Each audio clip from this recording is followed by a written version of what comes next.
Good morning everyone, Dr. Dan, motor scientist. Welcome back to the channel. Just wanted to talk about a couple of things today. So we're on a Thursday morning on our way into work again after an incredible, wonderful graduation event yesterday at the University of Bristol. Very emotional event for me personally. It was my first cohort of tutees. So when I first started teaching, you get assigned some tutees to look after as an academic, and then they do their 3 or 4 year, then they do their 3 or 4 year degree and they graduate.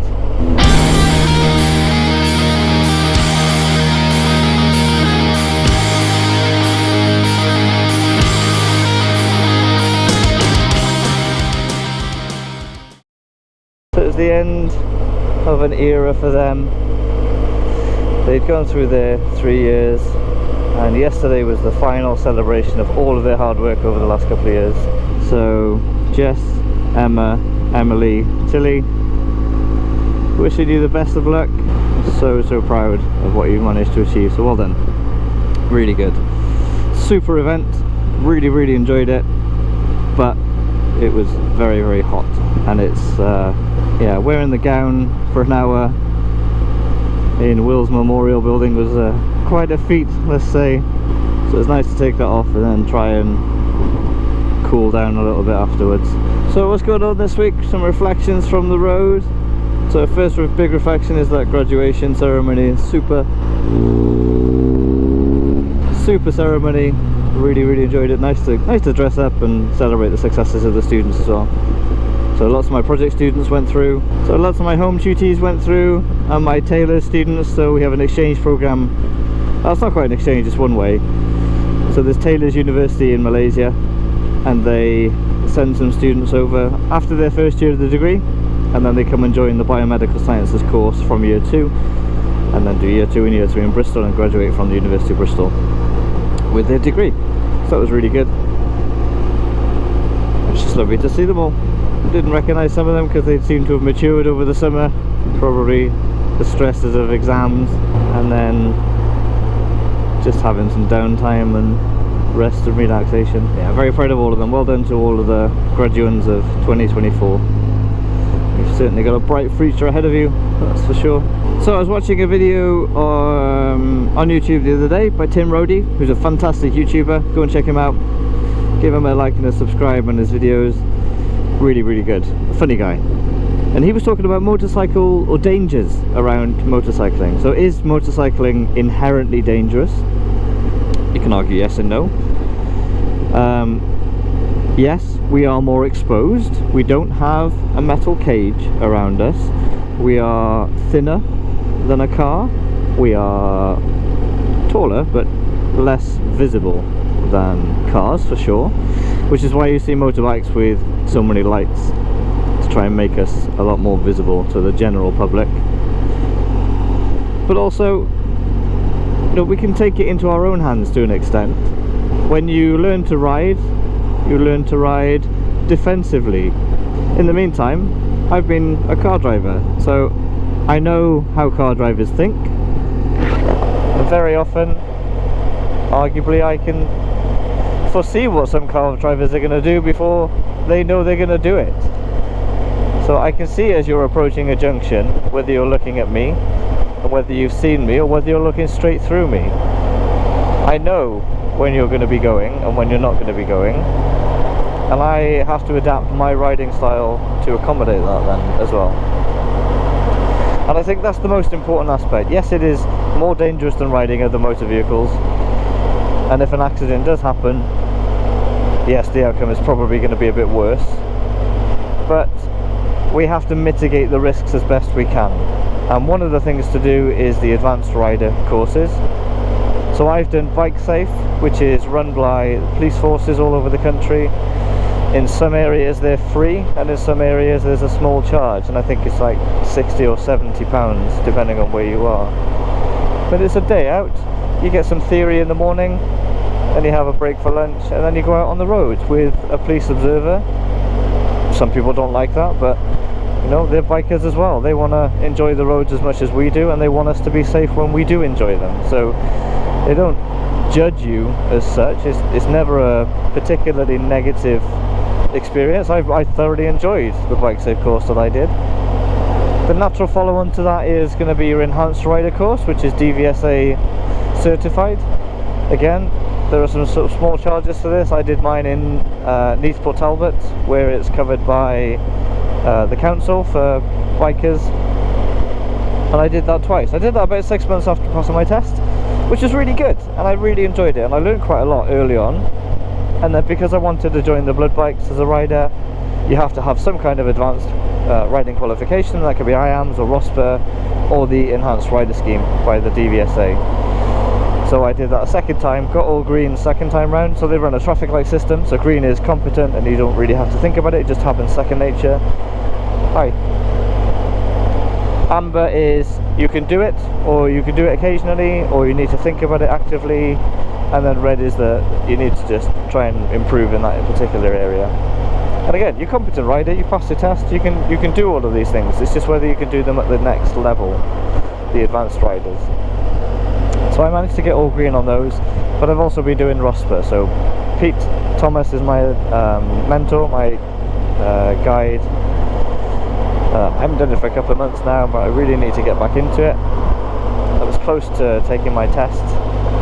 And then you just have an observed ride with a ROSPA assessor. Could be an hour, and they check your level of competence just like all of the other ones, and then they assign you either a gold, a silver, and sometimes you can get insurance discounts then for having those advanced rider qualifications. So not only is there a benefit financially to doing them, you will become a safer rider, you will become a more confident rider, you will learn how to handle your machine much more efficiently and effectively, and you will become safer in the process of doing so. So definitely recommend doing them. They're not expensive, but they are well worth the investment for doing it. So, are they dangerous? Yes. Can we mitigate? Yes, to an extent. And it's all about being observant on the road and not being an idiot. Don't be an idiot on the road. There is no need. What's the point if you are putting yourself or other people at risk? If you want to go fast, take it to a track. And the other thing is just enjoy the ride. Just enjoy the ride. What else can you do to stay safe? Wear the gear all the time. I personally ride with helmet, gloves, protective jacket, protective trousers, protective boots, every single ride.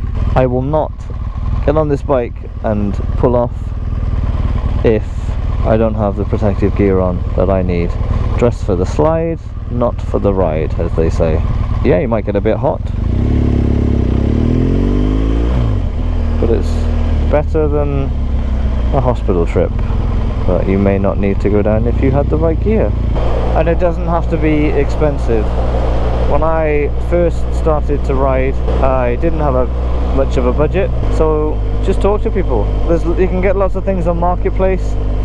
The one thing I would say is never ever buy a used helmet. You can find second-hand helmets that obviously have the protective stickers on and stuff like that, but always buy new for a helmet, please. Other gear, this jacket is a richer mesh jacket. It cost me £20. It comes with a thermal inner, a waterproof liner, back protector, second hand. Absolutely perfect. I've worn it for a couple of years now and it's great. It's perfect for these summer days when it's very hot and you're desperate for that flow of air to cool you down. This is a great jacket. I've also recently invested in some Revit gear, so I've got these Revit trousers, Horizon 3, and I've got the jacket to match. Okay, they were quite expensive. They're not as expensive as some gear.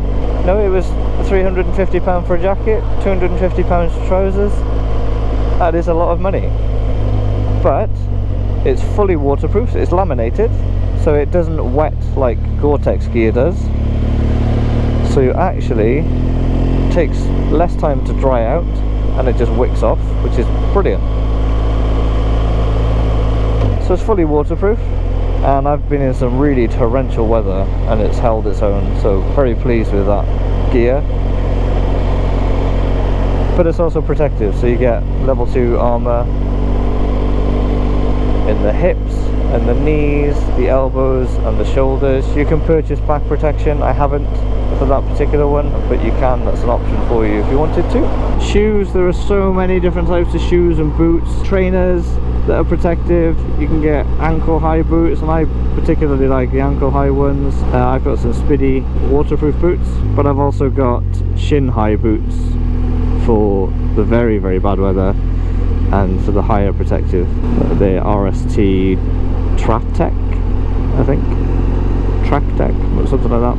I don't know. Fully waterproof, fully protective, and they fit really nicely. Hi. Gloves. You can spend hundreds of pounds on gloves, or you can spend tens of pounds on gloves. These are richer textile gloves for the summer. They're quite airy, they're really light, but they offer knuckle protection, and I think they were about £30 from a sports bike shop. So they're really, really good, and I really like them. They fit really well. I've got really tiny hands, so I either have to go for a larger women's size or a very, very small male size. But these are small. I think it's size 7. But I've also got other richer waterproof gloves for when it's wet, and they're great, and they cost £100. And then I've got heated gloves that have batteries for the winter when it's particularly cold, and they've got a really nice thermal layer, a battery, and they heat up, and they were £180. So you can spend lots of money, or you can spend not much money. There's lots of things to suit your budget out there, so please, please, please have a look at that. You have to take it into your own hands. You have to make yourself safe. So I'd love to know your thoughts on that. What sort of gear do you have? What sort of riding do you do? It'd be great if you left a comment, let me know. I'd love to see what other people think of it as well. Seen a lot about camera setups recently as well. So there's lots of cameras that have fairly recently been released, maybe. So I'm a GoPro user. I've got the Hero 9. Does the job. Works really well for me. But I've also seen lots of others that have had problems with the GoPros recently and have moved over to DJI or Insta360. I've also got a 360 that I haven't put on today. I should probably get used to that and use that a little bit more. But the Ace Pro, Insta360 Ace Pro and Ace seem like good cameras, similar to the GoPro sort of style. And the DJI Osmo Action range. So Action 4 is the newer one from them, and people are raving about that quite a lot. So after the heat wave that we've just had, where it's been horrendous, we've now got this really lots of bikes. I wonder where they were going. So after our heat wave, we've now got clouds. It's much cooler. Well, the bike says 23, but it feels a lot cooler than that compared to what it has been. So much nicer. So we're off to France soon for a bit of a break to the north of France, camping with the kids. Very much looking forward to that.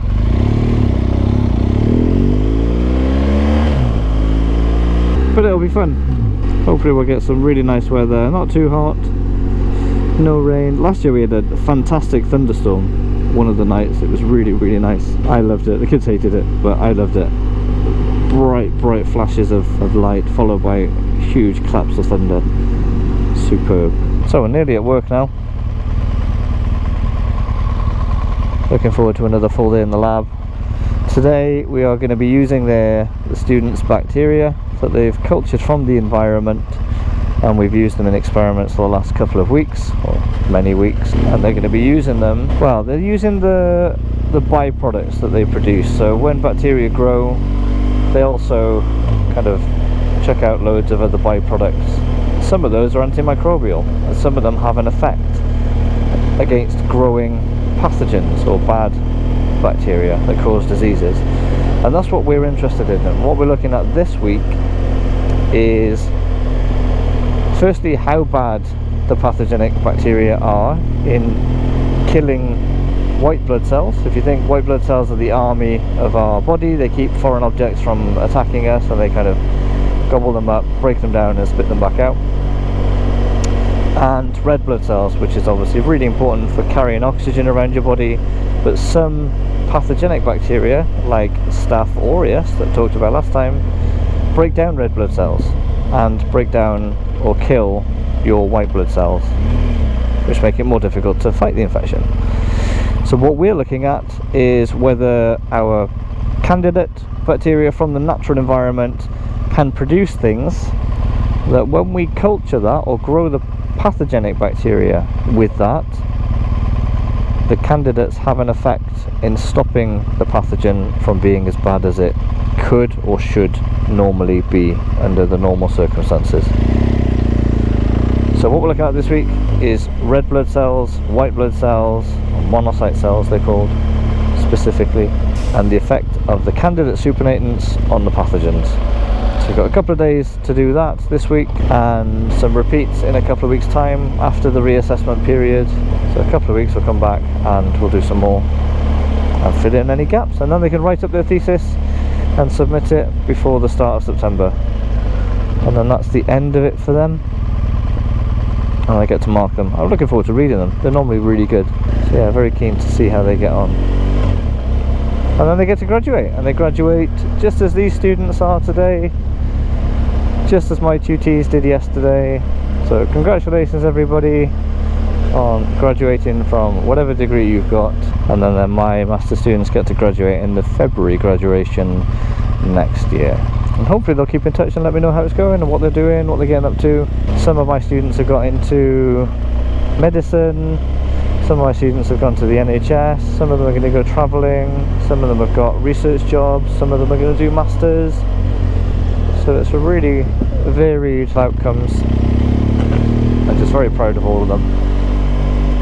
Anyway, we have arrived. So thanks for watching, thanks for your time. Be awesome if you could drop a like on this, give us a subscribe. I've got more videos like this coming. Like and subscribe, send a comment, let me know your thoughts on dangers of motorcycle riding and what we can do to mitigate them and what you do. It'd be fun to know. So yeah, I'll catch you in the next one. Bye bye.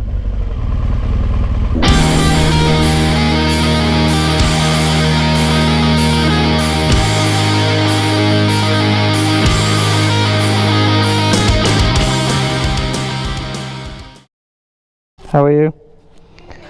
Yeah, good, thank you.